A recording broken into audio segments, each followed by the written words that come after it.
Hi 10th class children. So ఇవాళ మనం second paper discuss చేద్దాం. లాస్ట్ వీడియోలో మనం ఒక మోడల్ పేపర్ డిస్కస్ చేసాం కదా, ఇప్పుడు ఇంకొక మోడల్ పేపర్, రైట్. సో దీంట్లో చాలా వరకు ఇంపార్టెంట్ కాన్సెప్ట్స్ ఉన్నాయి. So try to focus on each and every question, right. First section 1లో as we know, so we have 3 questions కదా. ఫస్ట్ క్వశ్చన్ ఒకసారి చూద్దాం. Explain the process of froth flotation. What is the question? Explain the process of froth flotation. ఈ question ఏ lesson నుండి వచ్చింది మనకు? 11th lesson, principles of metallurgy కదా. ఆ ప్రిన్సిపల్స్ ఆఫ్ మెటలర్జీ నుంచి ఈ క్వశ్చన్ అడిగారు, రైట్. ఇక్కడ ఏం అడుగుతున్నాడు? What is the procedure for the froth flotation. So first of all froth flotation అనేది దేనికి యూజ్ చేస్తాం అనే పాయింట్ మనం మెన్షన్ చేయాల్సి ఉంటుంది. Froth flotation is one of the suitable concentration method especially for the sulfide ore. ఓకేనా. Suppose if the ore is present in the form of sulphide ore కనుక అయితే మనం ఈ ఫ్రోత్ ఫ్లోటేషన్ అనే టెక్నిక్ని యూజ్ చేయాలి. ఓకేనా. ఈ ఫ్రోత్ ఫ్లోటేషన్ని దేంట్లో క్యారీ అవుట్ చేస్తాం మనము? So we need to carry out froth flotation in a flotation cell. ఓకేనా. సో ఫ్లోటేషన్ సెల్లో మనము ఈ ఫ్రోత్ ఫ్లోటేషన్ ప్రాసెస్ని క్యారీ అవుట్ చేస్తాం. ఓకేనా. యాక్చువల్గా ఈ ప్రాసెస్లో ఫస్ట్ ఏం జరుగుతుంది అనేది ఒకసారి మనం డిస్కస్ చేద్దాం, రైట్. ఫస్ట్ ఈ ఫ్లోటేషన్ సెల్ అనేది మనకి ఏ షేప్లో ఉంటుంది మన అందరికి తెలిసిందే కదా. ఇది బేసికల్గా యూ షేప్లో ఉంటుంది. ఓకేనా. యూ షేప్లో ఉండి దాంట్లో ఒక పైప్ లైక్ స్ట్రక్చర్ ఉంటుంది కదా. ఓకేనా. So this is the pipe like structure and it contain lot of holes. ఓకేనా. కొన్ని హోల్స్ ఉంటాయి, రైట్. సో ఈ యూ షేప్లో ఉండి పైప్ లైక్ స్ట్రక్చర్ ఉన్న ఈ కాంపోనెంట్ని, ఈ డివైస్ని మనం ఏమంటున్నాము? So we need to call it as a flotation cell. Flotation cell అంటాం. ఓకేనా. ఫస్ట్ మనం ఏం చేస్తామంటే we have to take sulphide ore along with the ఇంప్యూరిటీస్తో ఉన్న సల్ఫైడ్ ఓర్స్ని తీసుకున్న తర్వాత so we should make these as in the form of పౌడర్గా కన్వర్ట్ చేయాలి. ఓకేనా. కన్వర్ట్ చేసిన తర్వాత these powdered form we should keep in the water. ఓకేనా. So we need to keep the particular powder form in the water. The water is located in which container? Flotation సెల్లో ఉంది కదా. ఈ powdered సబ్స్టాన్స్ని మనం flotation సెల్లో place చేస్తున్నాం. Place చేసిన తర్వాత so we have to blown air దీని నుండి. So this is the inlet for the air. So we need to send the air with high pressure. So because of that reason what will happen? So due to heavy pressure the air comes and it creates froth, అంటే ఒక నురగలాగా form అవుతుంది అనమాట. Okay. whereas the ore will be appear in the form of froth, right. And coming to the next one, impurities will be settled at the bottom, right. ఆ or అనేది ఈ పైనకు ఈ నురగ లోపల mix-up అయిపోతుంది. సో తర్వాత impurities ఉంటాయి కదా, ఆ ఇంప్యూరిటీస్ అన్నీ కూడా ఇక్కడ సెటిల్ అయిపోతుంటాయి, right. So after that we have to remove that froth and after washing we are going to get the required substance. ఓకేనా. ఆ ఇంప్యూరిటీస్ ఏవైతే ఉన్నాయో అవన్నీ కూడా ఇక్కడ సెటిల్ అయిపోతుంటాయి. ఆ ఓర్ అనేది మాత్రము మనకు మిగిలిపోతుంది అనమాట. ఇదంతా కూడా మనకు ఫ్రోత్ ప్రొడక్షన్ ప్రాసెస్. ఓకేనా. దీన్ని మనకు ఇక్కడ వెరీ షార్ట్ ఆన్సర్లో అడిగినాడు కాబట్టి కొంచెం అంటే మరీ ఇంత ఎలాబొరేటెడ్గా కాకుండా కానీ కొన్ని పాయింట్స్, ఇంపార్టెంట్ పాయింట్స్ మనం దీనికి మెన్షన్ చేయాల్సి ఉంటుంది. ఓకేనా. సో ఇప్పుడు మనకు next question, second question. Why should we connect electrical appliances in parallel to the household circuits? What happen if they connect in a series? ఈ క్వశ్చన్లో మనకు 2 ఉన్నాయన్నమాట. సో బేసిక్గా ఎలక్ట్రికల్ అప్లియన్సెస్ అంటే మన ఇళ్లల్లో ఇవి హౌస్ హోల్డ్ సర్క్యూట్స్ అంటున్నారు కదా, మన ఇళ్లల్లో యూజ్ చేసే ఎలక్ట్రికల్ అప్లియన్సెస్ అనేవి ప్యారలల్లో కనెక్ట్ చేస్తాం. ఓకేనా. Why we are connecting, what is the reason to connect in the ప్యారలల్లోనే కనెక్ట్ చేయడానికి రీజన్ ఏంటి? Second, what happen if they connect in a series, ఒకవేళ సిరీస్లో కనెక్ట్ చేసామనుకో ఏమవుతుంది అని అడిగాడు. ఓకేనా. సో దీనికి మనము ఇంపార్టెంట్ పాయింట్స్ మనం మెన్షన్ చేయాల్సి ఉంటుంది. ఓకే. సో మనం ప్యారలల్లో కనెక్ట్ చేసుకోవడానికి మెయిన్ రీజన్ ఏంటంటే whenever we are connecting the devices in the parallel, all the devices are gets proper voltage. ఓకేనా. ఆ వోల్టేజ్ ఏదైతే ఉందో డివైసెస్ అన్నిటికి కూడా ప్రాపర్గా వస్తుందన్నమాట. ఓకేనా. Proper voltage is going to received by the all the devices. And coming to the next one, depending on the resistance of a device. So depends on, otherwise depending on resistance of a device, current supplies. ఓకేనా. అంటే ఆ device రెసిస్టెన్స్ని బట్టి దానికి ఎంత amount అయితే current require అవుతుందో అంత మాత్రమే సప్లై అవుతుంది. అదొక బెనిఫిట్ అనమాట. ఓకేనా. And coming to the next one, for example when we switch on one device, ఒక డివైస్ని మనం స్విచ్ ఆన్ చేసామనుకోండి, సో రిమైనింగ్ అనేవి ఎట్లాంటి ఎఫెక్ట్ అనేది ఉండదన్నమాట ప్యారలల్లో ఉంటే, రైట్. ఇప్పుడు ఫర్ ఎగ్జాంపుల్ మనకు ఫ్యాన్ అవసరమైంది, ఫ్యాన్ స్విచ్ చేసాం, బల్బు గ్లో అవ్వదు. So whatever we require, so that is only going to work. ఓకేనా. సో ఎందుకంటే whereas in the parallel series current travels in the multiple directions, voltage సిమిలర్గా ఉంటుంది కానీ current అనేది different డైరెక్షన్స్లో multiple paths ఉంటుంది కదా. కాబట్టి ఒక డివైస్ని మనం ఆన్ చేస్తే రిమైనింగ్ డివైస్ అనేవి ఏమి ఎఫెక్ట్ అవ్వవు. ఓకేనా. అది ఈ బెనిఫిట్స్ అనేవి మనం ప్యారలల్లో కనెక్ట్ చేస్తే ఉంటుంది. మరి ఒకవేళ సిరీస్లో కనెక్ట్ చేసాం, ఇన్ కేస్ ప్యారలల్ కాకుండా సిరీస్లో కనెక్ట్ చేస్తాం, అప్పుడు ఏమవుతుంది, సో అప్పుడు ఇందాక ఏవైతే చెప్పినామో అవి జరగవు. ఓకేనా. ఏంటి, suppose if you switch on one device the remaining also works. ఒకటి మనము ఇప్పుడు హాల్లో ఉన్న లైట్ ఆన్ చేసామనుకోండి, కిచెన్లో ఉన్న లైట్ కూడా గ్లో అవుతుంది. ఓకేనా. లైట్ ఆన్ చేస్తే ఒక్కోసారి ఫ్యాన్ కూడా రొటేట్ అవుతుంటుంది, ఎందుకంటే current is travelling in the single direction. So that is why always we need to connect household circuits in the parallel, not in the సిరీస్లో connect చేయకూడదు. ఓకేనా. So that is about the second answer. Next third question, which energy we get from an electric motor, right to daily life applications of it. అంటే electric motor వల్ల daily life applications ఏమున్నాయో అవి కూడా ఒక 2 రాయమంటున్నాడు. And next ఏం చెప్పాడు, which energy we get from an electric motor. బేసికల్గా what is the meaning of electric motor అనేది మనకు ఐడియా ఉండాలి. ఎలక్ట్రిక్ మోటార్ అంటే ఏంటి, so it is a device which converts electrical energy, ఓకేనా, electrical energy to mechanical energy. Okay. ఏ device అయితే electrical ఎనర్జీని మెకానికల్ ఎనర్జీగా కన్వర్ట్ చేస్తుందో ఆ డివైస్ని మనం ఏమనాలి, ఎలక్ట్రిక్ మోటార్ అంటాం. The device which converts electrical energy to mechanical energy. So the device is nothing but electric motor. ఇప్పుడు ఇందాక ఫస్ట్ క్వశ్చన్ అదే అడిగాడు కదా, విచ్ ఎనర్జీ అంటే దీంట్లో first question which energy we get from an electric motor. Electric motor నుంచి మనకి ఏ ఎనర్జీ వస్తుంది, మెకానికల్ ఎనర్జీ వస్తుంది. ఓకేనా. సో ఇక్కడితో ఒక పాయింట్ కంప్లీట్ అయింది. Right to daily life applications of this electric motor. ఆ ఎలక్ట్రిక్ మోటార్ వల్ల మనకు రియల్ లైఫ్లో ఏమేమి యూజెస్ ఉన్నాయి, బేసికల్గా ఏమి యూజెస్ ఉన్నాయి, మన మిక్సర్స్ అనేవి దీని మీదనే ఈ ఎలక్ట్రిక్ మోటార్తోనే వర్క్ చేస్తాయి. గ్రైండర్స్ కూడా దీంతో వర్క్ చేస్తాయి. వాటర్ పంప్స్ ఉంటాయి, వాటర్ పంప్స్ కూడా ఎలక్ట్రిక్ మోటార్తోనే. నెక్స్ట్ ఫ్యాన్లు, తర్వాత కూలర్, నెక్స్ట్ ఫ్యూ టాయ్స్ అంటే కొన్ని చిన్న చిన్న బొమ్మలు ఉంటాయి కదా, చిన్న మోటార్స్తో వర్క్ అయ్యేటివి, ఇవన్నీ కూడా ఎలక్ట్రిక్ మోటార్తోనే. What are the use of electric motor అంటే, so basically the household appliances like mixers కానీ, గ్రైండర్స్ కానీ, వాటర్ పంప్స్ కానీ, ఫ్యాన్స్ కానీ, coolers. So these all are works with the help of the electric motor. ఓకేనా. So దీంతో మనకు first section complete అయిపోయింది. Okay. Next ఇప్పుడు second సెక్షన్లో ఫస్ట్ క్వశ్చన్. సో ప్రతిసారి మనకు మోడల్ పేపర్లో అడుగుతున్నట్టే ఇప్పుడు కూడా డేటా ఇంటర్ప్రిటేషన్ అని క్వశ్చన్ అని కంపల్సరీ ఉంటుంది. ఇది కూడా ఈ ఫోర్త్ క్వశ్చన్ అంటే సెకండ్ సెక్షన్లో ఉన్న ఫస్ట్ క్వశ్చన్ ఏంటి, so it is connected to the information. ఓకేనా. సో ఇక్కడ చూడండి, so this question is belongs to the 12th lesson, carbon and it's compounds కదా, రైట్. ఇక్కడ ఏమి ఇచ్చాడు, ఆర్గానిక్ కాంపౌండ్, తర్వాత its molecular formula and it's structure, number of carbons. ఓకేనా.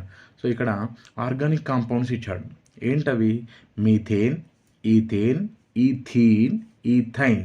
ఓకేనా. ఈ లాస్ట్ 3 లెటర్స్ ఏవైతే ఉన్నాయో వాటిని ప్రాపర్గా చూసుకోవాలి. అండ్ ఫస్ట్ ఈ రూట్ వర్డ్ ప్రాపర్గా చూసుకోవాలి. సో ఇత్ అండ్ ఇక్కడనేమో మిత్ ఉంది, రైట్. బేసికల్గా depending on the number of carbons we are having the different names కదా. So whenever we have single carbon, 1 carbon ఉంటే మనం మిత్ అంటాం, 2 కార్బన్ ఉంటే ఇత్ అంటాం. ఓకేనా. 3 కార్బన్స్ కనుక ఉన్నాయనుకోండి ప్రొప్ అంటాం, 4 కార్బన్ ఉంటే బుట్ అంటాం, 5 కార్బన్స్ ఉంటే పెంట్ అంటాం, 6 కార్బన్స్ ఉంటే హెగ్జ్ అంటాం. సో 7 ఉన్నాయనుకోండి హెప్ట్, 8 ఉంటే ఆక్ట్, 9 ఉంటే నన్ను, 10 ఉంటే డెక్ లేదంటే డెస్. సో అలా మనం పిలుస్తూ ఉంటాం అన్నమాట. సో ఇక్కడ మనకు 1 2 3 4 ఆర్గానిక్ కాంపౌండ్స్ ఇచ్చారు. వాటి మాలిక్యులర్ ఫార్ములాస్ కూడా ఇక్కడ ఉన్నాయి, స్ట్రక్చర్స్ ఇచ్చాడు. అండ్ నెంబర్ ఆఫ్ కార్బన్స్ ఇందాకే చెప్పాను కదా, మీథేన్ అంటే సింగిల్ కార్బన్ ఉండాలి, ఒకటే కార్బన్ ఉండాలి. ఇక్కడ ఉంది చూడండి. సో ఈథేన్ అంటే 2 కార్బన్స్ ఉండాలి, సో C2. సో ఇత్ అంటే 2 కార్బన్స్ ఉండాలి, 2 కార్బన్స్ ఉండాలి. కాకపోతే లాస్ట్ వన్ ఏన్, ఈన్, ఐన్ అంటే హైడ్రోకార్బన్స్ అనేవి. ఓకేనా, మనకు బేసికల్గా హైడ్రోకార్బన్స్ అనేవి 3 టైప్స్గా క్లాసిఫై అయ్యాయి. Okay, what are those? The first one is alkane, second one alkene, third one alkyne. ఓకేనా, so alkane, alkene, alkyne. Right, ఏనని వచ్చినాయి అనుకోండి అవి ఆల్కేన్స్ అనమాట, ఈనని వస్తే అవి ఆల్కీన్స్. సో ఐన్ వచ్చాయి అనుకోండి అప్పుడు ఆల్కైన్ అంటాం. సో తర్వాత ఇంకో పాయింట్ మనం ఏం గుర్తుపెట్టుకోవాలి, వాటి జనరల్ ఫార్ములాస్ ఐడియా ఉండాలి. Alkyne general formula CnH2n+2, alkyne general formula CnH2n. ఓకేనా, ఆల్కైన్ జనరల్ ఫార్ములా CnH2n-2. ఓకేనా, CnH2n-2 ఇవి general formulas. And one more important concept ఏం గుర్తుపెట్టుకోవాలి అంటే, ఇక్కడ ఆల్కేన్స్ అనేవి శాచురేటెడ్ హైడ్రోకార్బన్స్, అంటే సింగిల్ బాండే ఉంటాయి దీంట్లో. ఆల్కీన్స్, ఆల్కైన్స్ అనేవి అన్సాచురేటెడ్ హైడ్రోకార్బన్స్. ఓకేనా, ఆల్కిన్కి ఏమో డబుల్ బాండ్ వస్తుంది, ఆల్కైన్కి ఏమో ట్రిపుల్ బాండ్ వస్తుంది. రైట్, సింగిల్ బాండ్ ఉన్నవి ఏంటి? Saturated hydrocarbons. ఆల్కేన్స్ అన్నీ కూడా saturated hydrocarbons. Double bond, triple bond ఉంటే వాటిని ఏమనాలి? అన్సాచురేటెడ్ హైడ్రోకార్బన్స్ అంటాం. ఓకేనా, సో ఇక్కడ ఆల్కిన్కి డబుల్ బాండ్ ఉంటుంది, ఆల్కైన్కి ట్రిపుల్ బాండ్ ఉంటుంది. ఈ ఫండమెంటల్ ఇన్ఫర్మేషన్ మనకు ఐడియా ఉండాలి. ఫస్ట్ ఏంటి? రూట్ వర్డ్ అంటే నెంబర్ ఆఫ్ కార్బన్స్ ఉంటే 1 ఉంటే ఏమనాలి, 2 ఉంటే ఏమనాలి, ఇందాక నేను చెప్పాను కదా. సో అది తెలిసిన తర్వాత ఈ లాస్ట్ 3 లెటర్స్ మనం అబ్జర్వ్ చేయాలి. అది ఏనా, ఈనా, ఐనా. ఓకేలా ఏనైతే అది ఆల్కేన్, ఈయనైతే ఆల్కీన్, ఐన్ అయిందనుకోండి ఆల్కైన్. అంటే అండ్ నెక్స్ట్ వాటి జనరల్ ఫార్ములా ఏంటి? ఓకేనా, సో ఒకవేళ ఆల్కేన్ అయితే వాటిని ఏమనాలి? శాచురేటెడ్ హైడ్రోకార్బన్స్, అంటే సింగిల్ బాండే ఉంటుంది కాబట్టి. డబుల్ బాండ్, ట్రిపుల్ బాండ్ ఉంటే వాటిని అన్సాచురేటెడ్ హైడ్రోకార్బన్స్ ఉండాలి, మనం అలా అనాలి.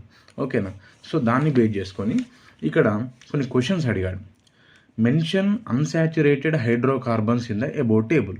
ఈ టేబుల్లో అన్సాచురేటెడ్ హైడ్రోకార్బన్స్ ఏమున్నాయి? నేను ఇందాకే చెప్పాను కదా, డబుల్ బాండ్, ట్రిపుల్ బాండ్ కనుక ఉంటే. ఓకేనా, అంటే ఆల్కేన్ కాకుండా, ఏన్ కాకుండా మిగతావన్నీ కూడా. ఇక్కడ చూడండి, మీథేన్ ఏన్ ఉంది, ఇది కాదు. ఏన్ ఉంది, ఇది కాదు. ఇక్కడ చూడండి ఈఎన్యు ఉంది, అంటే ఇది అన్సాచురేటెడ్. తర్వాత ఐన్ ఉంది. ఓకేనా, ఈథైన్ అంటున్నాం కదా. సో ఇది కూడా మనకు అన్సాచురేటెడ్ హైడ్రోకార్బన్స్, అంటే ఇవి రెండు కూడా ఈథైన్ ఇవి అన్సాచురేటెడ్ హైడ్రోకార్బన్స్.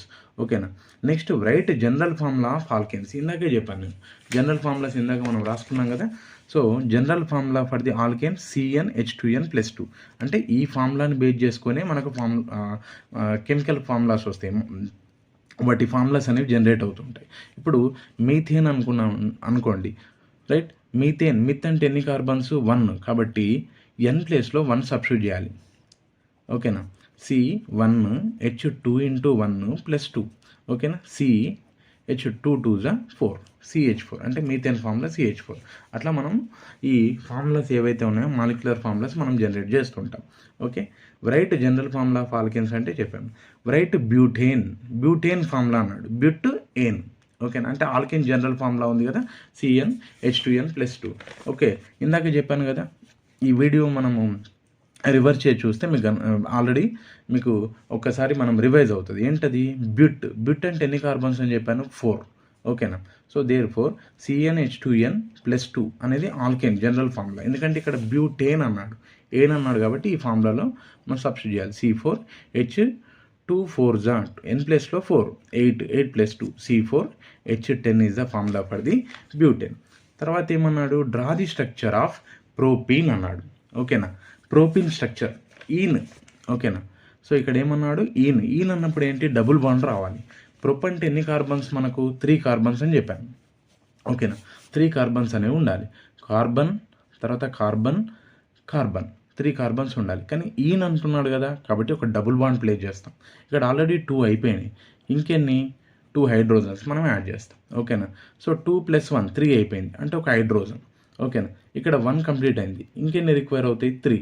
సో ఇది దాని structure, CH2 double bond CH2C. ఎందుకంటే కార్బన్ వ్యాలెన్సీ అనేది 4 ఉంటుంది కదా, కాబట్టి దాన్ని బేస్ చేసుకొని మనం ఇట్లా స్ట్రక్చర్ రాయొచ్చు అనమాట.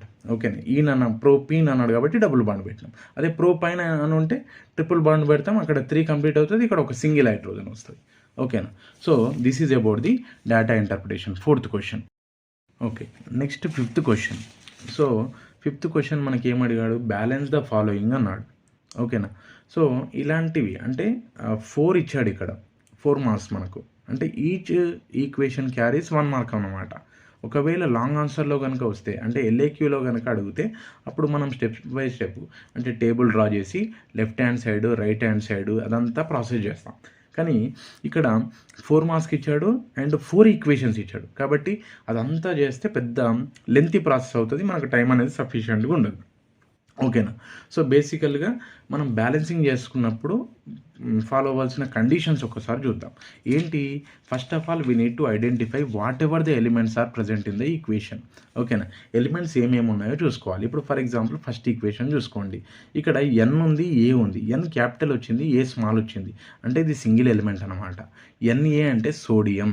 ఓకేనా, కాబట్టి ఒకవేళ మనకు ఆ ఎలిమెంట్ నేమ్ గుర్తు రాకున్నా కానీ, ఆ సింబల్ ఐడియా లేకున్నా కానీ ఇక్కడ చూసుకోవాలి. ఫస్ట్ లెటర్ క్యాపిటల్ ఉంది, సెకండ్ లెటర్ స్మాల్ ఉంది, అంటే ఇదంతా కూడా సింగిల్ ఎలిమెంట్. ఓకేనా, తర్వాత S అంటే సల్ఫర్, O అంటే oxygen, right. So sodium, sulphur, oxygen. తర్వాత B వచ్చింది, B తర్వాత స్మాల్ a వచ్చింది, అంటే మీనింగ్ ఏంటి, ఇదంతా కూడా సింగిల్ ఎలిమెంట్. ఇది బేరియం అవుతుంది. ఇది Cl క్లోరిన్. ఓకేనా, Cl ఇదంతా కూడా ఒకటే.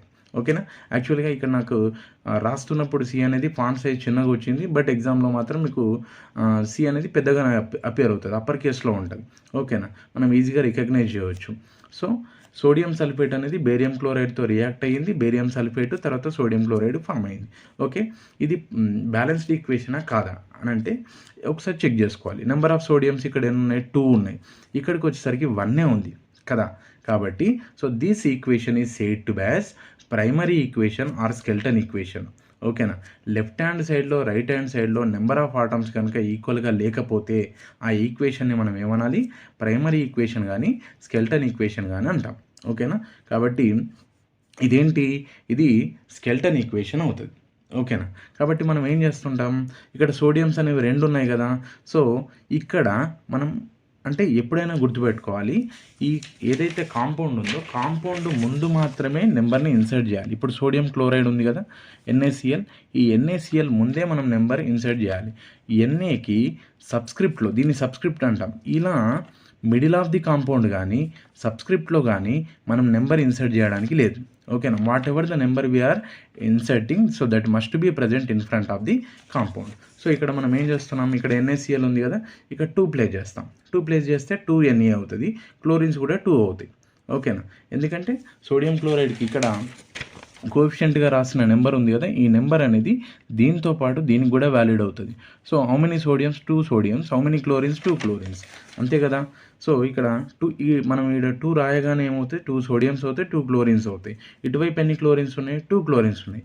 బేరియంస్ ఎన్ని ఉన్నాయి, 1 ఉంది. ఇక్కడ బేరియంస్ ఎన్ని ఉన్నాయి, 1 ఉంది. ఓకేనా, సల్ఫర్ ఎన్ని ఉన్నాయి, 1. సల్ఫర్ ఎన్ని ఉన్నాయి, 1. ఇక్కడ ఆక్సిజన్స్ 4. ఓకేనా, ఇక్కడ ఒక పాయింట్ గుర్తుపెట్టుకోవాలి, ఆక్సిజన్కి ఇక్కడ 4 ఉంది కదా, ఈ 4 అనేది ఆక్సిజన్కి మాత్రమే కనెక్టెడ్. ఓకేనా, ఒక్కోసారి ఏముంటుంది, బ్రాకెట్లో ఉంటుంది. ఓకే, టేకన్ వైజ్ అంటాం మనం. ఫర్ ఎగ్జాంపుల్ H2O ఉండి ఇట్లా 2 ఉంది, అప్పుడు ఈ 2 అనేది ఈ హైడ్రోజన్ కూడా వ్యాలిడ్ అవుతుంది, ఆక్సిజన్ కూడా వ్యాలిడ్ అవుతుంది. ఓకే, అట్లాంటి ప్రైమరీ కండిషన్స్ని మనం ఫాలో అవుతూ ఈ ఈక్వేషన్స్ అనేవి బ్యాలెన్సింగ్ చేసుకోవాలి.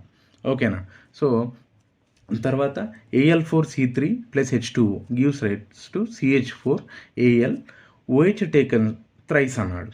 ఓకేనా, ఈ ఈక్వేషన్ని కూడా మనం ఈజీగా బ్యాలెన్స్ చేసుకోవచ్చు. ఇక్కడ ఫర్ ఎగ్జాంపుల్ అల్యూమినియంస్ ఎన్ని ఉన్నాయి, 4 ఉన్నాయి. ఓకేనా, మనం ఏం చేస్తాం, ఇక్కడ 4 ఇన్సర్ట్ చేస్తాం.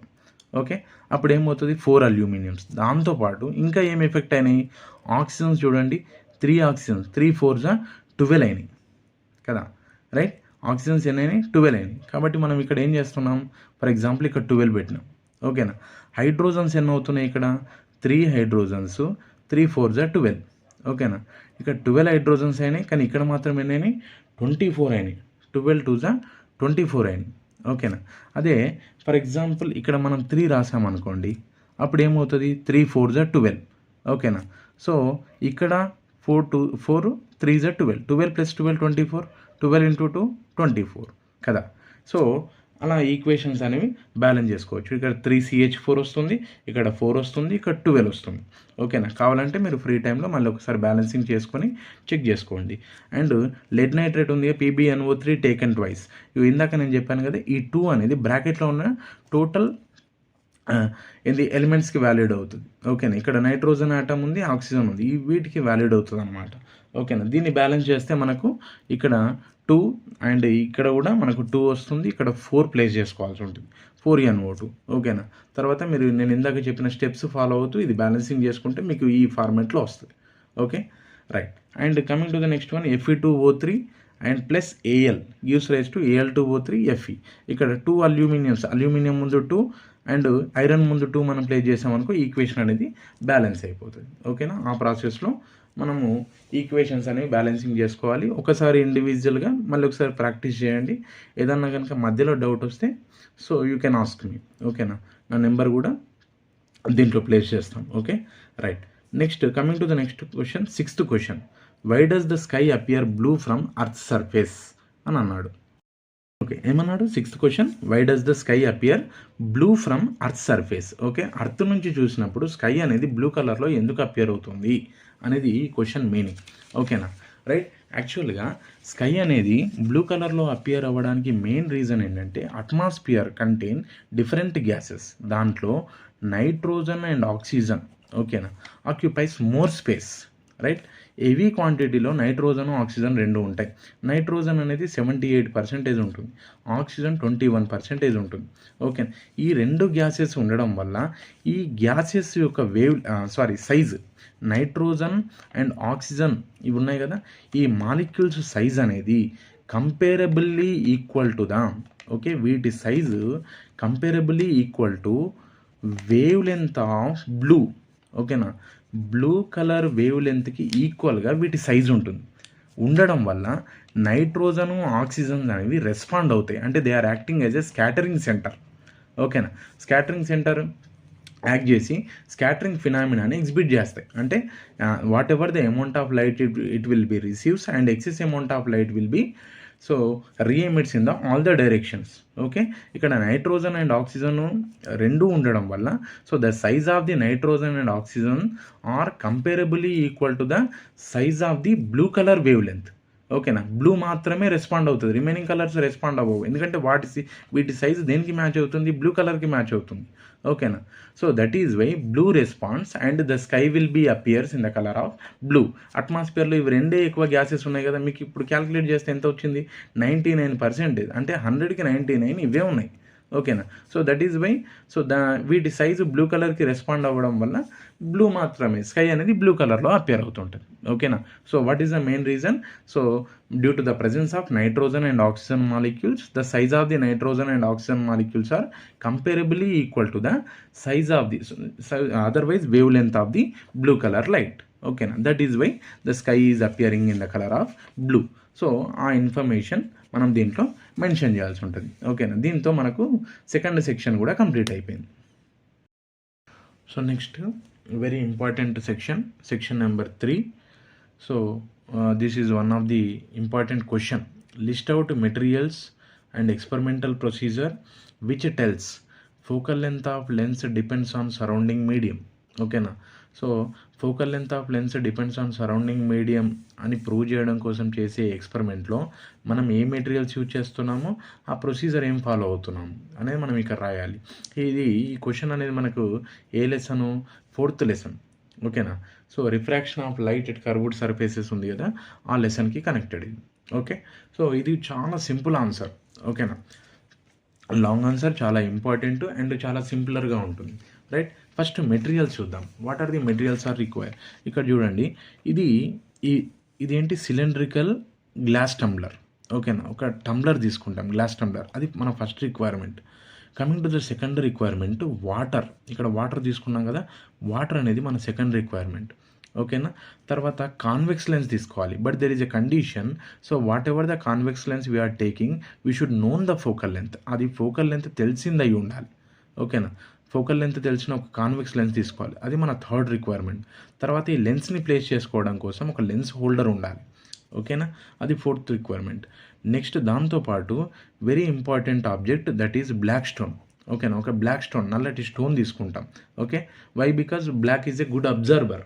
ఓకేనా, అందుకే మనము దీంట్లో దానికి ప్రిఫరెన్స్ ఇస్తున్నాం. ఈ రిక్వైర్మెంట్స్ మనము తీసుకుంటే ఈ ఎక్స్పెరిమెంట్ అనేది స్మూత్గా చేయొచ్చు అనమాట. ఏంటవి? First cylindrical glass tumbler, second requirement ఏంటి? వాటరు, థర్డ్ రిక్వైర్మెంట్ ఏంటి?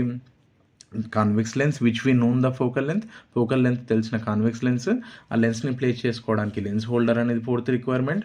తర్వాత మనకు బ్లాక్ స్టోన్. ఓకేనా, ఈ రిక్వైర్మెంట్స్ మనం తీసుకోవాలి. తీసుకున్న తర్వాత ప్రొసీజర్. ఓకేనా, అండ్ ఇక్కడ ఒక ఇంపార్టెంట్ ప్రికాషన్ ఏంటంటే, while we are taking the cylindrical tumbler, the height of the tumbler. ఓకేనా, ఈ సిలిండ్రికల్ టంబ్లర్ ఉంది కదా, the height of the tumbler must be greater than 4 times of the focal length. అంటే focal length కంటే ఎక్కువ ఉండాలి, అది 4 times ఉంటే ఇంకా బెటర్. ఓకేనా, for example focal length of convex lens కనుక ఒకవేళ 10 centimeter ఉందనుకోండి, నీకు ఈ టంబ్లర్ హైట్ ఎంత ఉండాలి? 4 into 10 అంటే 40 centimeters హైట్ అనేది ఇది ఉండాలి. ఓకేనా, సో అదొకటి మనం జాగ్రత్తగా చూసుకోవాలి. Okay, so firstly what is our first step? We have to take glass tumbler, cylindrical tumbler, fill the glass tumbler with the water. ఓకేనా, అండ్ ఇక్కడ మళ్ళీ ఒక కండిషన్ ఏంటి? The level of the water must be greater than the focal length of the lens. ఓకేనా, water level అనేది ఇప్పుడు ఇందాక నేను ఒక ఎగ్జాంపుల్ అనుకున్నాను 10 centimeter, ఆ 10 centimeter కంటే తక్కువ ఉండడానికి లేదు. ఓకేనా, the level of the water must be greater than the focal length of the lens. Okay, ఇది తీసుకున్న తర్వాత మనం ఏం చేస్తాము? We have to take the convex lens, right, and place it on the lens holder. ఈ lens తీసుకొని ఈ lens holder మీద ప్లేస్ చేసిన తర్వాత try to dip into the water. ఆ నీళ్ళల్లోకి మనం మెల్లిగా ముంచుతూ ఉండాలి. ఓకేనా, ముంచినప్పుడు the distance between the surface from the black stone to, ఈ బ్లాక్ స్టోన్ సర్ఫేస్ ఉంది కదా, అప్పర్ సర్ఫేస్, ఇక్కడ నుండి లెన్స్ హోల్డర్కి మధ్యలో డిస్టెన్స్ అనేది less than focal length of the lens ఉండాలి. ఓకేనా, అంటే 10 centimeter కంటే తక్కువ కానీ, లెస్ దెన్ ఆర్ ఈక్వల్ అంటే 10 centimeter కానీ ఉండాలి. ఇవి conditions, right. So while we are dipping the lens with the lens holder, the distance between the black stone. ఓకేనా, బ్లాక్ స్టోన్ టు అంటే అప్పర్ సర్ఫేస్, ఇక్కడ స్టోన్ ఈ పైన నుంచి మెజర్ చేస్తే black stones to lens holder must be less than or equal to the focal length of the lens ఉండాలి. ఓకేనా, right. ఇది మనం సెట్ చేసుకున్న తర్వాత we have to observe the black stone from the lens. ఈ lens నుంచి మనం దీన్ని అబ్జర్వ్ చేయాలి. ఓకేనా, and we need to move the lens holder away from the black stone. మెల్లిమెల్లిగా మనం పైకి లిఫ్ట్ చేస్తూ ఉంటాం. ఓకేనా, so until we have to bring the lens holder, so at what position we are not able to see the black stone, అంటే black stone కనబడనంత వరకు మెల్లిమెల్లిగా ఇంక్రీజ్ చేస్తూ ఉండాలి. అలాగే ఇంక్రీజ్ చేస్తూ పోతే and whenever it is entering into the air, so what will happen? In particular case again we are able to see the black stone. ఆ బ్లాక్ స్టోన్ అనేది మళ్ళీ మనకు అపియర్ అవుతుంటుంది. అంటే మీనింగ్ ఏంటి? So focal length is depends on the surrounding medium. So whenever it is present in the water, it behaves in different way. When it is entering into the air, it behaves different way. From that we can say focal length is mainly depends on what? It is depends on the surrounding medium. Focal length may not be constant, అంటే medium change అయినప్పుడు focal length కూడా change అవుతూ ఉంటుంది అనమాట. ఎందుకంటే different media, ఇక్కడ air water, వాటికి refractive index డిఫరెంట్గా ఉంటుంది కదా, రిఫ్రాక్టివ్ ఇండెక్స్ డిఫరెంట్గా ఉండడం వల్ల, రైట్, సో ఇక్కడ ఫోకల్ లెంత్ కూడా చేంజ్ అవుతూ ఉంటుంది. From that we can say focal length is depends on the surrounding medium అని అంటాం. ఓకేనా, సో నేను చెప్పింది కనుక మీకు సరిగా ఒకవేళ స్పీడ్ అయితే ఒక్కసారి ఈ వీడియోని కొంచెం మళ్ళీ బ్యాక్ వచ్చేసి ఒకసారి చెక్ చేసుకోండి. ఓకే, చాలా సింపుల్గానే ఉంది. టంబ్లర్ తీసుకుంటాము, వాటరు అండ్ లెన్స్ ప్లేస్ చేస్తాము along with the lens holder, and adjustment measurements అనేవి నేను ఈ వీడియోలో ఆల్రెడీ మీకు చెప్పినాను. దాన్ని ఫాలో అవుతే ఈ ఆన్సర్ మనం సింపుల్గా రాయొచ్చు. ఓకేనా? So this is about the first long answer in the third section. Next 8th question. So that is second question in the third section. How are quantum numbers helpful to understand the atomic structure? Explain అని అన్నాడు. ఓకేనా? Quantum numbers మనకు atomic స్ట్రక్చర్ని అర్థం చేసుకోవడం కోసము ఎలా use అవుతాయి. ఈ లెసన్ మనకు ఏ చాప్టర్ నుంచి ఏ లెసన్ నుంచి ఉంది? మనకు స్ట్రక్చర్ ఆఫ్ ఆటమ్ కదా, 6th చాప్టర్ నుంచి ఉంది, రైట్? సో ఇది కూడా చాలా సింపుల్గా మనము గుర్తుంచుకోవచ్చు. బేసికల్గా మనకు క్వాంటమ్ నెంబర్స్ అనేవి 4 టైప్స్గా, ఓకేనా, quantum numbers classified into how many types? 4 టైప్స్గా క్లాసిఫై అయింది. ఓకేనా? So what are those? The first one is principal quantum number. ఓకేనా? Principal quantum number. Second one angular momentum quantum number. ఓకేనా? Angular momentum quantum number. Third one magnetic quantum number. ఓకేనా? Magnetic quantum number. Next fourth one spin quantum number. Principal quantum number, angular momentum quantum number, దీన్నే ఒకటి important point azimuthal quantum number అని కూడా అంటారు. ఓకేనా? Next magnetic quantum number, spin quantum number. Okay, atomic స్ట్రక్చర్ని understand చేసుకోవడానికి ఇవి ఎట్లా యూజ్ అవుతాయని అడిగాడు, కాబట్టి వాటి గురించి మనం ఎలాబరేట్ చేస్తే సరిపోతుంది. ఫస్ట్ ప్రిన్సిపల్ క్వాంటమ్ నెంబర్ గుర్తుపెట్టుకోండి. Principal quantum number has given by Niels Bohr. Niels Bohr అనే సైంటిస్ట్ ఇచ్చాడు. ఓకేనా? యాంగులర్ మొమెంటమ్ క్వాంటమ్ నెంబర్ యాక్చువల్గా ఒక హెడ్డింగ్ పెట్టిన తర్వాత దాని గురించి రాయాలి, రాసిన తర్వాత నెక్స్ట్ దానికి వెళ్ళాలి. బట్ నేను కంపేర్ చేస్తూ చెప్తున్నాను మీకు ఈజీగా ఉండడం కోసం. Angular momentum quantum number it is given by the Sommerfeld. ఓకేనా? సోమర్ఫెల్డ్ అనే సైంటిస్ట్ ఇచ్చాడు, right? Magnetic quantum number information has given by the Lande. ఓకేనా? Scientist name. Spin quantum number Uhlenbeck and Goudsmit, right? So వీటిని introduce చేశారనమాట. Principal quantum number introduced by Niels Bohr, angular momentum quantum number introduced by Sommerfeld, magnetic quantum number introduced by Lande, spin quantum number introduced by ఉలెన్బెక్ and Goudsmit. ఓకేనా? ఈ point ఒక్కో దాంట్లో మనం mention చేస్తాం. తర్వాత principal quantum నెంబర్లో second point ఏంటి? It is represented with the letter n. ఎంతో రిప్రజెంట్ చేస్తాం. Angular momentum quantum number can be identified with the letter l. Magnetic quantum number m, spin quantum number s. ఓకేనా? So principal quantum number n, angular momentum quantum number l, magnetic quantum number m, spin quantum number s. ఓకేనా? Right. So అది మనం second పాయింట్గా రాస్తాం. ఇది first point, ఇది second point ఈ హెడ్డింగ్లో. దీంట్లో కూడా ఇది introduced by and so it is denoted with which letter. ఇది కూడా పర్సన్ నేము అండ్ నోటేషన్, అంటే దేంతో రిప్రజెంట్ చేస్తాం. ఇది కూడా అంతే. ఓకేనా?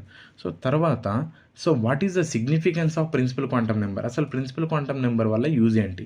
So it will give size and energy of orbital. ఓకేనా? ఇప్పుడు KLMN షెల్స్ ఉంటాయి కదా, ఆ షెల్స్ సైజ్, వాటి ఎనర్జీ గురించి రిప్రజెంట్ చేసేది principal quantum number. It will give size and energy of the orbital. ఓకేనా? Sorry, orbit, not orbital, orbit. ఓకేనా? KLMNని మనం ఆర్బిట్స్ అంటాం, రైట్? సో వాటి సైజు, ఎనర్జీని ఇది డిస్క్రైబ్ చేస్తుంది. యాంగులర్ మొమెంటమ్ క్వాంటమ్ నెంబర్ ఏం డిస్క్రైబ్ చేస్తుంది? It will give the shape of orbital. ఓకేనా? ఆర్బిటాల్ షేప్ గురించి ఇది మాట్లాడుతూ ఉంటుంది. And next magnetic quantum number will gives orientation of orbital. ఓకేనా? ఓరియంటేషన్ ఆఫ్ ఆర్బిటాల్ ఎట్లాంటి లొకేషన్లో స్పేస్ అవ్వాలి. ఓకేనా? ఆ ఓరియంటేషన్ ఆఫ్ ఆర్బిటాల్ గురించి మ్యాగ్నెటిక్ క్వాంటమ్ నెంబర్ చెప్తుంది. Spin quantum number will gives direction of electrons. ఓకేనా? ఎలక్ట్రాన్ డైరెక్షన్ అనేది క్లాక్ వైజ్లో ఉండాలా, యాంటీ క్లాక్ వైజ్లో ఉండాలా అని చెప్పేది ఇది, రైట్? ప్రిన్సిపల్ క్వాంటమ్ నెంబర్ ఏమో size and energy of the orbit ఇస్తుంది. యాంగులర్ మొమెంటమ్ క్వాంటమ్ నెంబర్ ఏమో షేప్ ఆఫ్ ది ఆర్బిటాల్, అంటే SPDF ఆర్బిటాల్స్ ఉంటాయి కదా, S orbital spherical, P orbital dumbbell, D orbital double dumbbell, F orbital no shape, అట్లాంటివి ఉన్నాయి కదా, అదంతా కూడా ఇది డిస్క్రైబ్ చేస్తుంది. సో మ్యాగ్నెటిక్ క్వాంటమ్ నెంబర్ ఏమో orientation of orbital. Next spin quantum number ఉంది కదా, it will give the direction. Okay, so దీంతో పాటు మనం ఇంకొక పాయింట్ మనం మెన్షన్ చేయవచ్చు. Principal quantum number is independent. ఓకేనా? ఇది independent and its mathematical formula మనం 2n²తో మనం రిప్రజెంట్ చేస్తాం. యాంగులర్ మొమెంటమ్ క్వాంటమ్ నెంబర్ అనేది డిపెండెంట్. ఇది మరి dependent on what? Principal quantum number. ఓకేనా. ఎందుకంటే so L equal to n-1 అన్నమాట. కాబట్టి angular momentum quantum number is a dependent and magnetic quantum number is depends on the angular momentum. ఇది దీని మీద డిపెండ్ అవుతుంది. ఎందుకు? m equal to 2l+1. ఓకేనా. Spin quantum number again it is independent. ఎందుకంటే it will gives only direction. ఒకవేళ clock wise అయిందనుకో plus half, anti clock wise అయిందనుకో అది మైనస్ ఆఫ్. ఓకే. సో ఈ ఇన్ఫర్మేషన్ మనం పాయింట్స్ వైజ్గా రాస్తే రైట్. ఒకసారి ఈ వీడియోని కొంచెం బ్యాక్ వెళ్ళి మళ్ళీ ఒకసారి డీటెయిల్గా మీరు ఒకసారి చూస్తే ఈ ఆన్సర్ అనేది చాలా సింపుల్గా, అంటే ఎవరు రిప్రజెంట్ చేశారు, సో దేంతో ఎవరు ఇంట్రడ్యూస్ చేశారు, దేంతో రిప్రజెంట్ చేయొచ్చు, దాని సిగ్నిఫికెన్స్ అంటే ఈ క్వాంటమ్ నెంబర్ ఏమి ఇస్తుంది అనేది. ఓకే. అది ఇండిపెండెంటా లేకపోతే డిపెండెంటా and what are the formulae, అంటే 2n² అన్నాము, తర్వాత l ఈక్వల్ టు n-1 అన్నాము, m ఈక్వల్ టు 2l+1 ఏమో దీనికి అన్నాము. స్పిన్ క్వాంటమ్ నెంబర్కి ఏమో న్యూమరల్స్ వచ్చినాయి, ప్లస్ ఆఫ్ మైనస్ ఆఫ్ అనేది. క్లాక్ వైజ్ ఉన్నప్పుడు plus half, anti clock wise ఉన్నప్పుడు మైనస్ ఆఫ్. ఓకేనా. సో ఇదంతా ఇన్ఫర్మేషన్ ఉంటుంది కాబట్టి we can easily understand the atomic structure. ఓకేనా. సో రైట్, ఆటంలో ఉన్న స్ట్రక్చర్ని, ఎలక్ట్రానిక్ కాన్ఫిగరేషన్ని, ఆర్బిటాల్స్ని మనం అర్థం చేసుకోవడానికి ఈ క్వాంటమ్ నెంబర్స్ అనేవి చాలా యూజ్ అవుతుంది. ఎందుకంటే it will give it describes the nature of orbit, orbital, electron, వాటి గురించి మాట్లాడుతుంది కదా, అందుకని. ఓకేనా. So this is about the second question in the third section. Okay. So మనకు last question in the third section, draw a neat diagram which shows acids contain hydrogen ions అని అన్నాడు. Draw a neat diagram which shows acids contain hydrogen ions. Acids అనేవి hydrogen ions ఉంటాయని prove చేసే ఎక్స్పెరిమెంట్లో మనం ఎలాంటి diagram వేస్తాం. ఓకేనా. So దానికోసం మనం ఏం చేస్తాం, ఫస్ట్ ఆఫ్ ఆల్ ఒక బీకర్ తీసుకుంటున్నాం. ఓకేనా. ఒక జగ్ లైక్ స్ట్రక్చర్ కానీ, ఓకే, బేసికల్లీ ఒక ప్లాస్టిక్ జగ్ లైక్ స్ట్రక్చర్ ఉన్న ఒక కంటైనర్ తీసుకుంటున్నాం. సో దాంతోపాటు 2 గ్రాఫైట్ రాడ్స్. ఓకేనా. సో ఇది ఒకటి గ్రాఫైట్ రాడు, ఇది ఒక గ్రాఫైట్ రాడు మనం ఇక్కడ డ్రా చేయాల్సి ఉంటుంది. సో ఈ గ్రాఫైట్ రాడ్స్ని కనెక్ట్ చేస్తూ 2 డిఫరెంట్ కలర్డ్ వైర్స్, ఇవి వైర్స్ అనమాట, ఇదొక వైరు, ఇదొక వైరు. ఓకేనా. ఆ వైర్స్ తీసుకుంటాం. ఈ వైర్స్ని, ఒక వైర్ ఏమో మనం దేనికి కనెక్ట్ చేస్తున్నాం, బల్బ్కి. So another wire we are connecting toward the AC ప్లగ్కి. ఓకేనా. 230 వోల్ట్ ఏసీ ప్లగ్ ఉన్న దానికి మనం కనెక్ట్ చేస్తున్నాం. సో దీంట్లో సొల్యూషన్స్ అనేవి మనం డిఫరెంట్గా తీసుకుంటాము, మనకు తెలుసు. సో డైల్యూట్ HCl కానీ, డైల్యూట్ H2SO4 కానీ, HNO3 నైట్రిక్ యాసిడ్ కానీ అలాంటివి తీసుకున్నప్పుడు ఏమవుతుంది, బల్బు గ్లో అవుతుంది. ఓకేనా. ఎందుకంటే దాంట్లో హైడ్రోజన్ అయాన్స్ ఉంటాయి. ఓకే. లేదంటే గ్లూకోజ్ కానీ, ఆల్కహాల్ అట్లా తీసుకున్నప్పుడు బల్బు గ్లో అవుతుందా, అవ్వదు. ఓకేనా. సో ఆ ఎక్స్పెరిమెంట్ మనం ఆల్రెడీ రాసేటప్పుడు ఈ డయాగ్రామ్ వేస్తాం, కానీ ఇక్కడ మనకు అడిగింది ఏంటి, ఓన్లీ డయాగ్రామ్ అడిగాడు. కాబట్టి no need to explain anything, only draw a neat diagram which shows acids contain hydrogen ions అన్నాడు. సో దానికి బీకర్ డ్రా చేస్తాము, తర్వాత 2 గ్రాఫైట్ రాడ్స్ ప్లేస్ చేస్తాము, and we should give the connection with the help of the wires towards the bulb, and coming to the next one 230 volt AC plug, and we have to pour few drops of the dilute HCl solution ఇక్కడ ఉన్నది. ఓకేనా. ఈ labelling అనేది నీట్గా వేసుకొని మనము complete చేస్తే మన ఆన్సర్ అనేది కంప్లీట్ అవుతుంది. ఓకేనా. Thank you. So this is about the 9th question, that is the last question in the section number 3.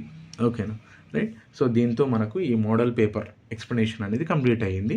ఒకటి ఆబ్జెక్టివ్ అనేది ఉంటుంది కదా, ఓన్లీ ఆబ్జెక్టివ్ 10 బిట్స్ ఏవైతే ఉన్నాయో డిస్కస్ చేస్తే మనకు ఈ పేపర్ కంప్లీట్గా ఫుల్ ఫ్లెడ్జ్డ్గా మనం డిస్కస్ చేసినట్టు అవుతుంది. ఓకే. నెక్స్ట్ మనకు ఈ 10 part B.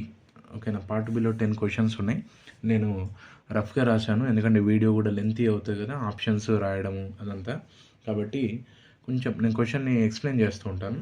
When ethanol reacts with metallic sodium to liberate dash gas. ఓకేనా. ఇథనాల్ అంటే ఏంటి, ఆల్కహాల్. ఓకే.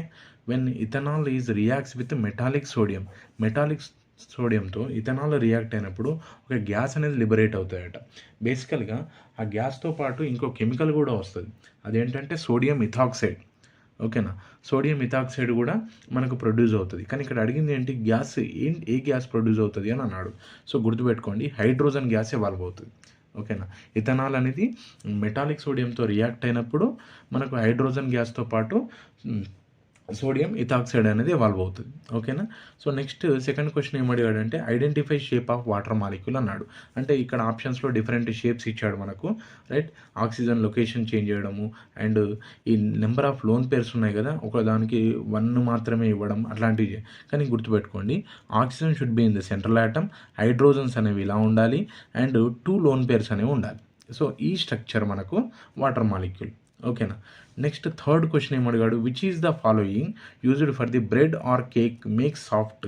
ఓకేనా. బ్రెడ్ కానీ కేక్ సాఫ్ట్ ఉండడం కోసము మనం ఏ కెమికల్ యూజ్ చేస్తున్నాము అని అడిగాడు. ఆప్షన్స్ ఇచ్చాడు. సోడియం కార్బోనేట్ ఇచ్చాడు, Na2CO3. సోడియం కార్బోనేట్ అంటే ఏంటి, washing soda. Washing soda use చేయం కదా. సెకండ్ ఆప్షన్ ఏమి ఇచ్చాడు, సోడియం క్లోరైడ్, సాల్ట్, అది కూడా మనం యూజ్ చేయం. Calcium oxychloride. కాల్షియం ఆక్సీక్లోరైడ్ అంటే ఏంటి, bleaching powder. Bleaching powder use చేస్తామా, యూజ్ చేయము. నెక్స్ట్ ఆప్షన్ ఏమి ఇచ్చాడు, NaHCO3, సోడియం బైకార్బోనేట్. దీన్నే మనం ఏమంటాము, బేకింగ్ సోడా అంటాం. ఓకేనా. Na2CO3 అంటే వాషింగ్ సోడా, NaHCO3 అంటే బేకింగ్ సోడా. కాబట్టి బేకింగ్ సోడా ఉన్నది మనం కన్సిడర్ చేయాలి, కన్ఫ్యూజ్ అవ్వకూడదు. ఓకేనా.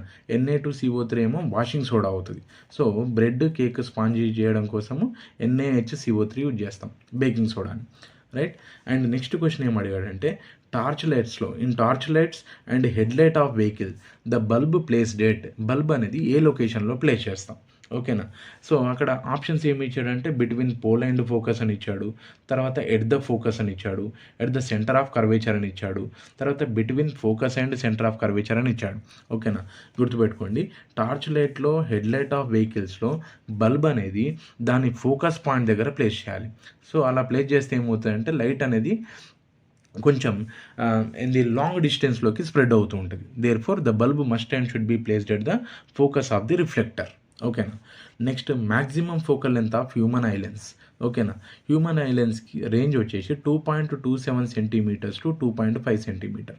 అంటే మినిమం ఫోకల్ లెంత్ ఏమో 2.27, మ్యాక్సిమం ఏమో 2.5. సో ఆప్షన్స్లో 2.27 కూడా ఉంది. మనము బై మిస్టేక్ అది పెట్టినాం అనుకోండి, రాంగ్ అవుతుంది. ఇక్కడ అడిగింది ఏంటి, మ్యాక్సిమం అన్నాడు. కాబట్టి 2.5 సెంటీమీటర్ ఈజ్ ద ఆన్సర్. ఓకేనా. 2.5 centimetre. Next sixth question, atomic weight of the middle element is equal to dash as per the Dobereiner. ఓకేనా. సో అకార్డింగ్ టు డాబర్నీర్ ఏం చెప్తుంది, the sum of the, otherwise the arithmetic mean of the, లేదంటే average of the atomic weight of first and third element is equal to the middle element atomic weight. ఓకేనా. So average atomic weight of the first and third element అంటే remaining element యావరేజే middle element atomic వెయిట్కి ఈక్వల్గా ఉంటుంది. ఓకేనా. So therefore ఇక్కడ ఏంటి, average of atomic weight of other 2 elements అని మనకు ఆప్షన్ ఉంది, దాన్ని సెలెక్ట్ చేసుకుంటాం. Next methane shape. ఇక్కడ మీథేన్ షేప్ అడిగాడు. మీథేన్ షేప్ ఏంటి, టెట్రాహెడ్రల్ కదా. సో టెట్రాహెడ్రల్ షేప్ అనేది మనం గుర్తుపెట్టుకోవాలి. మీథేన్కి టెట్రాహెడ్రల్ ఉంటుంది. ఓకేనా. ఇప్పుడు ఫర్ ఎగ్జాంపుల్ వాటర్ ఏంది, వి షేప్, అమ్మోనియా ఏంటి, పిరమిడల్, అట్లా. సో మీథేన్కి మనకు టెట్రాహెడ్రల్. ఓకేనా. So power formula with respect to V and I అన్నాడు. Sorry, V and I, not R, V and I. So అప్పుడు ఫార్ములా ఏమవుతుంది, P ఈక్వల్ టు VI. ఓకేనా. So that is the formula, right. Power equal to 8, P equal to VI అవుతుంది అనమాట. ఓకేనా, right. And coming to the next one, 1 minute. So ఒక్కసారి ఇది power formula నేను ఒక్కసారి చూస్తున్నాను.